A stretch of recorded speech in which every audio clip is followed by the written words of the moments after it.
be 6 and 0 or 5 and 1 or 4 and 2 or 3 and 3. So think about this on one thing. You're supposed to get 2 copies, but now a cell got 4, right? And now if that's advantageous, that 4 is going to become 8. Sure. And now you keep getting the spread. So what two things are happening at the same time? You're making extra copies of a gene that's promoting cancer, and you're creating variation, which Darwin taught us is the fuel for evolution. You have a landscape to select. The likelihood that a cell that is more fit is sitting right there. So it's almost as if we can learn something from nature because, in fact, that's exactly what bacteria do. Bacteria have circular genomes and they have plasmids. And daughter cells, each daughter is a unique organism. And daughter cells don't have to have the same DNA as mother cells. And consequently, the species evolves very quickly. That's why we struggle with bacterial antibiotic resistance. But this would have been unthinkable in human cancer. Wait, they're supposed to have chromosomes. It is as if cancer pulled a trick. It hijacked an ancient system to allow rapid genome change. And that's why cancers that have this become resistant to our treatments so quickly. So is it effectively, as the cells divide, they're just rolling the dice? Exactly. Every cell division is a dice roll. Does that make it harder to track, treat? Yes, it makes it much more aggressive, I assume, than evasive. It does. And that's why cancers that have this become resistant to daughter cells. Each daughter is a unique organism, and daughter cells don't have to have the same gene that's promoting cancer. And you're creating variation, which Darwin taught us is the fuel for evolution. You have a landscape to select. The likelihood that a cell that is more fit is sitting right there. So it's almost as if we can learn something from nature because, in fact, that's exactly what bacteria do. Bacteria have circular genomes and they have plasmids. And daughter cells, each daughter is a unique organism. And daughter cells don't have to have the same DNA as mother cells. And consequently, the species evolves very quickly. That's why we struggle with bacterial antibiotic resistance. But this would have been unthinkable in human cancer. Wait, they're supposed to have chromosomes. It is as if cancer pulled a trick. It hijacked an ancient system to allow rapid genome change. And that's why cancers that have this become resistant to our treatments so quickly.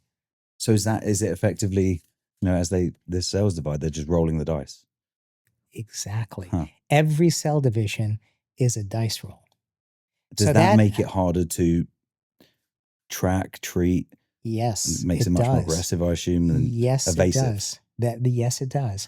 And so the last 12 years have been about tracking that down. So if you don't mind, I'd like to tell you the story of how it came about. Absolutely. And what we learned. So basically, I was trying to understand something. This goes back to that conversation I was telling you about with my Uncle Walter in Paris and looking where the light wasn't. I was trying to understand something, which was there was a particular cancer that we were studying, glioblastoma, this horrible brain cancer, that frequently has many copies of an oncogene, amplified copies called epidermal growth factor receptor. It's a very strong growth promoting gene. So in cancer, it's not just mutations in the sequence, but if you have extra copies, they can drive that cancer. And we were trying to understand why don't they respond to drugs that target it? Everything we learned about precision medicine says it should work, but it didn't. And there were a couple of things about it that were strange. Every cell in the tumor wasn't the same. Some cells had a little, some cells had a lot. And what we had learned about classical genetics says that if you treated the tumor, you might get rid of the cells with a lot, for example, and save the ones that had a little. But it's a slow process, right? But what we discovered is that they changed in a way as we expected, but it was way too fast. And it got even stranger.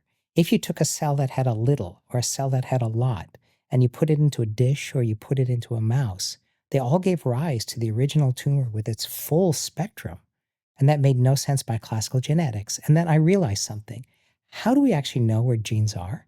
So, billions of dollars had actually been spent because the human genome had been sequenced, right? So we know where all of the genes are on human chromosomes. They've been mapped, right? And then sequencing technologies had changed the game. You could take the DNA from a tumor and you could sequence that DNA. And now you get these reads, 250 base pairs, and you map them back to the map. But what I began to realize was the map comes from normal cells. It assumes that things are in a cancer cell where they are in a normal Transferable, cell, which they're not. but Huh. people hadn't really looked. So the map was wrong. The map was wrong for these cancers, and then began to look at this carefully. And it turns out when we began to look under a microscope, where you can tell where genes are when a cell is dividing, we began to see that they weren't on chromosomes. Now, this had been seen 60-something years before, but not completely understood. In fact, not understood well at all. And people had begun, brilliant people, talk about standing on the shoulders of giants, brilliant people had begun working on this. But as the technologies changed, that knowledge disappeared completely. And when we published the first paper on this in Science in 2014, it was to a colossal scratching of heads. And I remember talking to people and they say, well, that's an odd one. The cancer-causing gene I study, it's on chromosome 8. And I'd say, how do you know? Yeah. And then they would pull out a Cancer Genome Atlas map, and all I could think of was Ptolemy's map of the solar system. The measurements were right, but the map was wrong. Yeah. And maybe that was what was happening. So the last 12 years have been about proving it, demonstrating it, trying to understand it, and figuring out how to drug it. And that's been done with many amazing and generous colleagues and collaborators. And is it working? This is what we know, right? Now people have begun to recognize that this is incredibly important science. Yeah. And people all over the world are working on it. It's been highlighted in Nature, Science, New England Journal of Medicine, Cancer Discovery. People have recognized it. And the important thing is the field is expanding. Brilliant people from all over the world are working on it. 2 companies have been formed. There will most certainly be more. Have people figured out how to drug this yet? No. Are people trying? Very much so. I have great sense of purpose and optimism that this extraordinarily intelligent community will figure out how to do it. Can we detect it? Can we detect it early? Because we've learned it doesn't only happen late in the development of a cancer, it can happen early in a precancer. So, for example, we looked to try to understand if you take people who are predisposed to getting a cancer, like people with Barrett's esophagus, where there's a low rate, but not an impossibility, in fact, a real possibility over a lifetime, that they might end up getting an esophageal cancer. So we looked, and working with collaborators at the Fred Hutch and at Cambridge University, we could look, do you see the development of this ecDNA before it becomes a cancer in something called dysplasia, where the cells are not looking right and they might become a cancer? And lo and behold, we could see it. And if it was there, those people would go on to get cancer. And so that's telling us that this is a transformative event. And our colleague here in New York at Memorial Sloan Kettering, Andrea Ventura, has figured out how to genetically model it in mice. And indeed, it causes cancer. And so that says, hey, we need to be on the lookout. So people are thinking very hard. Could we find ways to detect this much earlier, perhaps even in the blood? And I think that's going to become important, as is figuring out how to develop treatments that are targeting it. You've spoken in the past about making a comparison to the ongoing treatment of things like heart disease and diabetes, and making that comparison to certain cancers, and that maybe it's not about curing these things, but being able to treat them such that we can live with them. Can you speak to that for a moment? I think it's actually an incredibly important point. Cancer is so terrifying to us that we must get rid of it. You can't live with it. You must eradicate it, get it out, right? Cure it, get it out. But we just don't talk about most other diseases in that way. Yeah. We talk about managing them, Yeah. right? Living with them. And that might mean living symptom-free too. But we don't sit there and talk about eradicating their existence. We set an extraordinarily high bar on cancer on that. Now, what's fascinating to me is if you sort of look back at what's happened in the past and look at where we are now, you can already start seeing green shoots coming up in that respect. I'll give an example, right? There was and I'll go back to my father on this one. I remember at the age of 14, there he was in the hospital on his way out, right? And he asked for, ice. So I went to the nurse's station, and there was his chart. And on it, in big red letters, it said terminal, Oh. right? And I knew what that meant.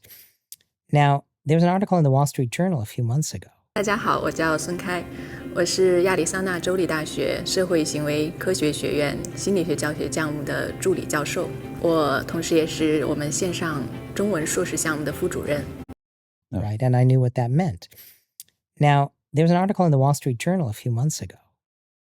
People with a diagnosis of, quote, terminal cancer are living with cancer. Now, that is an extraordinary statement, and it speaks to the value and the importance of cancer research, right? Yeah. That's changing the game. I mean, diseases that meant that a person wouldn't live at all, now people live with it.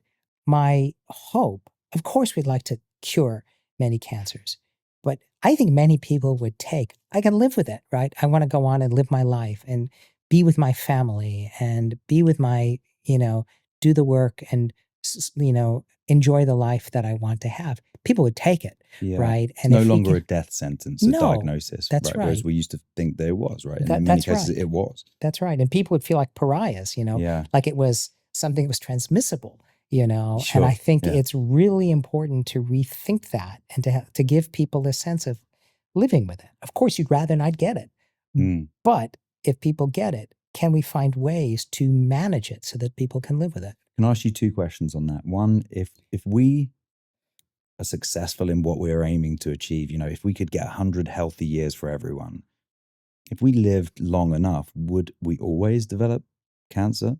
I don't know if I've completely misinformed here, but I heard that if all men after a certain amount of time would eventually develop prostate cancer, or Yeah. is that right? Or am I Well, stepping out of my lane here? No, you're not. But there's two interesting parts to that. Let's deal with the prostate part second. Okay. And let's deal with the other part first.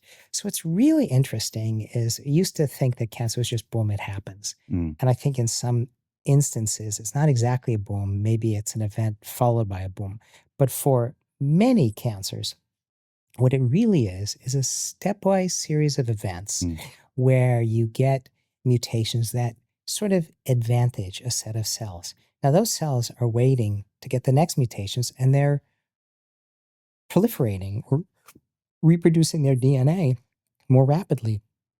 They're at risk of the next event. And of course, the environment might be contributing to some of those people. Work from Charlie Swanton, for example, about the interplay between particulates that come from smoking and pollution and the development of lung cancer through genetics is very compelling, right? And people like Alan Balmain and such that, and even the deep sequencing from Inigo Martin Corena and Peter Campbell and Mike Stratton, when you start looking, we're loaded with mutations, right? We all are loaded with mutations. Does that mean we're going to get cancer? Not necessarily. Does the chance increase if you make it to 100? Maybe, but statistically you'd say yes. But there may be people who seem to have more protective mechanisms genetically, and or maybe, and this was what gives me hope, maybe there's things that we actually can